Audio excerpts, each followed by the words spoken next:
The key to working with fabric scraps is the intentional layout and the use of colors.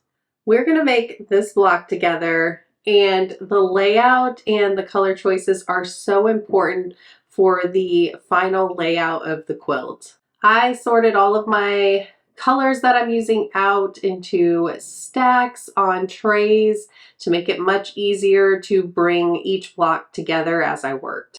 I made a few different colors of this block, and when it all came together, it really is making for a beautiful quilt. So I already sorted my stack here to make it easier for showing you the layout. So it's going to come together really quick as I lay it out, but you'll be able to see how to bring your block together really easy. So I started in the center with the color that I'm choosing for the block. So this block is going to be red. And then I did my white scraps around the center. So some of my white scraps do have some design in them. I just wanted a look of mostly white. I want it to mainly read as white. And that's the same with my gray.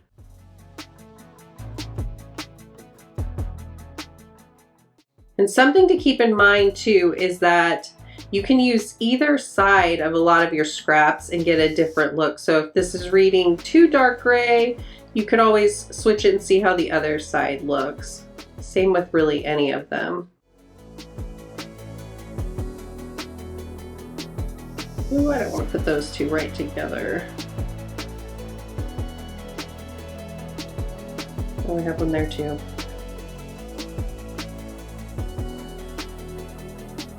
All right, and then I'm doing red again. So you can see the design we're getting here. I'm just going to keep working around.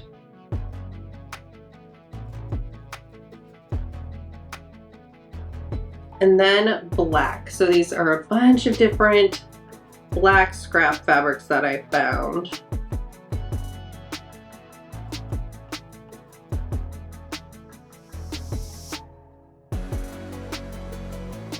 All right, and then we're doing white again.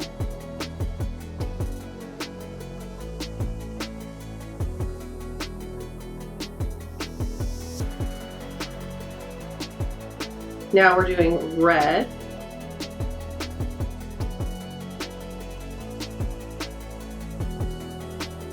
Black.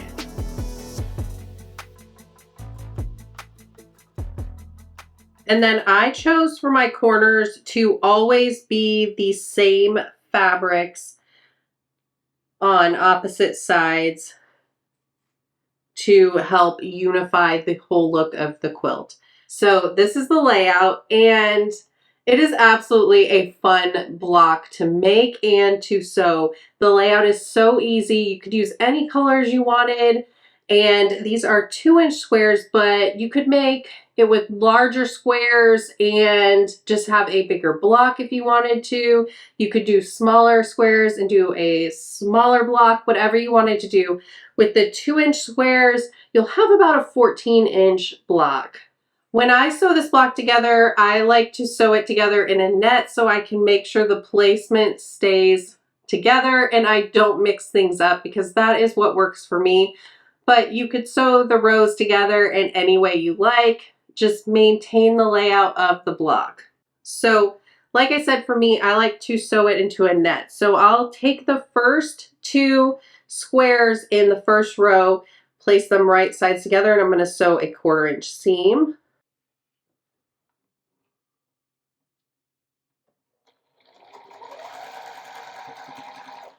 Okay, and I'm not going to cut the thread here. I'm just going to grab the next 2 squares in row 2 and sew them together.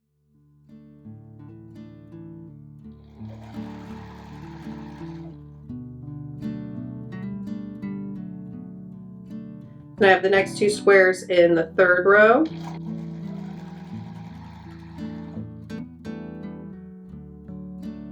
I have the next 2 in the 4th row.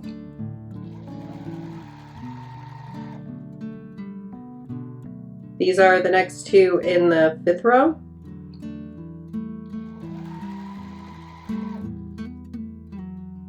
The next two in the 6th row.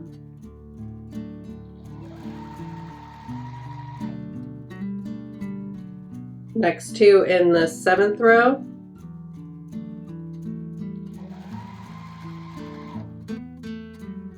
Next two in the 8th row.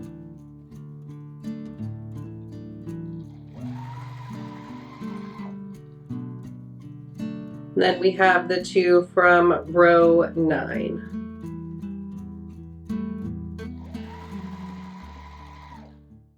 Okay, and so I have this long chain of the first 2 squares in each row. And I like to press this as I work because I've tried finishing all of the squares, getting the whole block sewn together and having a net of them, and then pressing all of the squares and all the seams, and it just is really difficult. So I like to go ahead and press it as I go. It just has been easier for me. So for the first row, I always press the seam to the left, and then in the second row, I press it to the right. And then I keep alternating back and forth all the way down through all of the rows. And I like to go ahead and finger press them and get them going in the direction that I need them to go. And then I'll go ahead and press them all with the iron and get it nice and flat.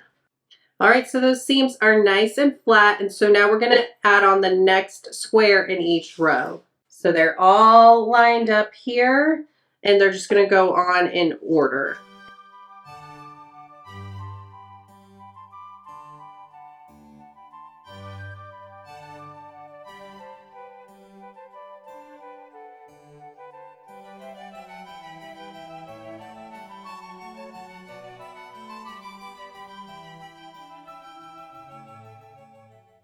Okay, and then again, I'm going to press the seams first, finger pressing them. And again, I'm going to press them in the same direction that I did before. So the first row to the left,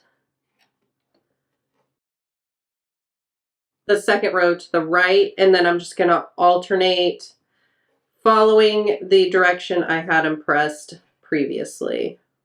And then of course I'm going to press them with the heat as well, just to help keep this nice and together, and it'll just be easier once I get all the rows sewn. Everything is already pressed and I'm ready to sew the rows together.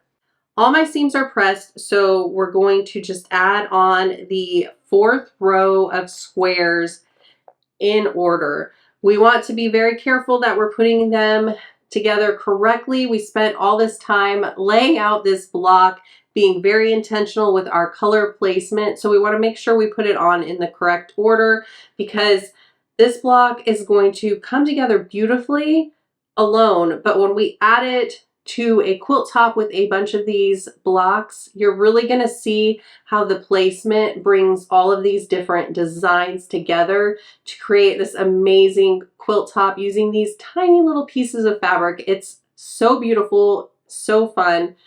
I think you are going to love making this block and a quilt top with this block.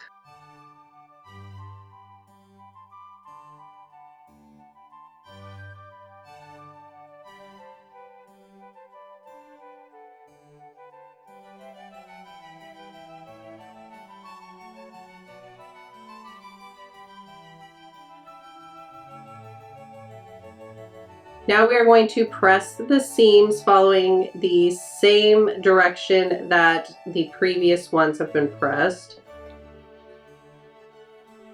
And then we're just going to keep adding on the next square in each row in order.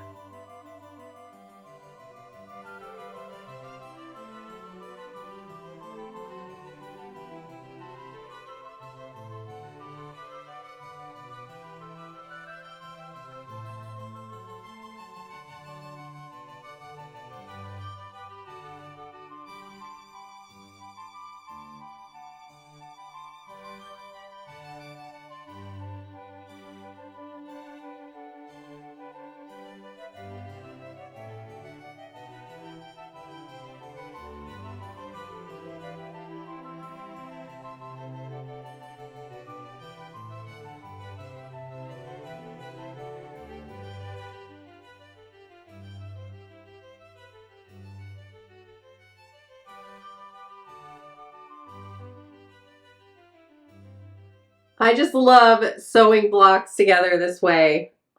Oh my gosh, you can already see the design coming together and everything is lined up so perfectly. So now we're just gonna sew these rows together. So I'm just gonna lay row 1 on row 2. And then since our seams are all pressed in opposite directions, we can just nest them together beautifully. Put a pin in so they stay lined up and we get some nice points there. I'm going to do that across the whole row. All right, and once I get it all pinned, I'm just going to sew a 1/4 inch seam.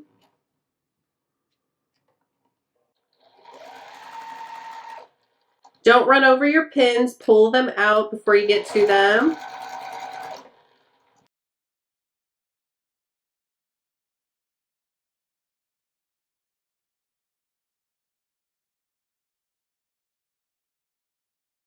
All right, and then I'm just going to set this seam because it's really long, so I'm just going to add some heat along here. Okay, and then I'm just going to gently press, finger press the seam up.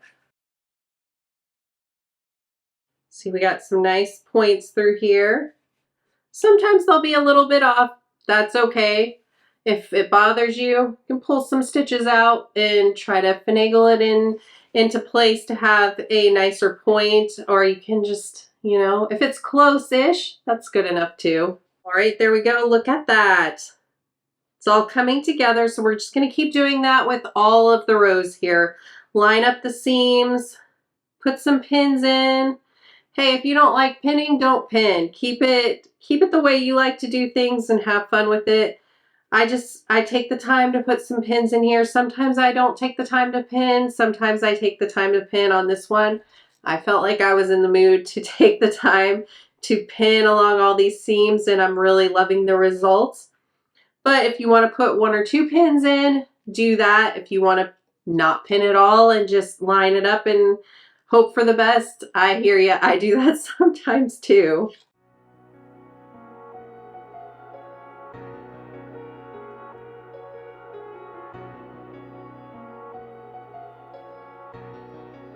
All right, again, I'm going to add some heat with the iron to set that seam. Then I'm just going to gently finger press it. I'm going to keep all these seams on the block going up. It's just coming together beautifully. All right, we're going to get this whole block sewn together, and then we'll take a look at it and then the layout for the quilt top. Here is the beautifully finished quilt block. I just love how this block turns out, and you're gonna love seeing it in the finished quilt top. I decided to make 12 quilt blocks.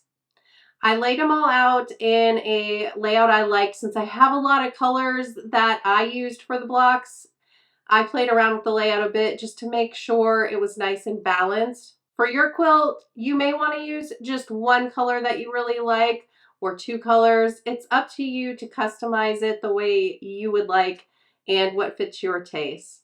Let me know in the comments below if you plan to make this quilt and if you're using multiple different block colors like I did, if you're doing a rainbow of an assortment, or if you're choosing to do 1 or 2 colors. I'd love to hear from you. Thanks so much for watching, and I'll see you in the next video. Bye.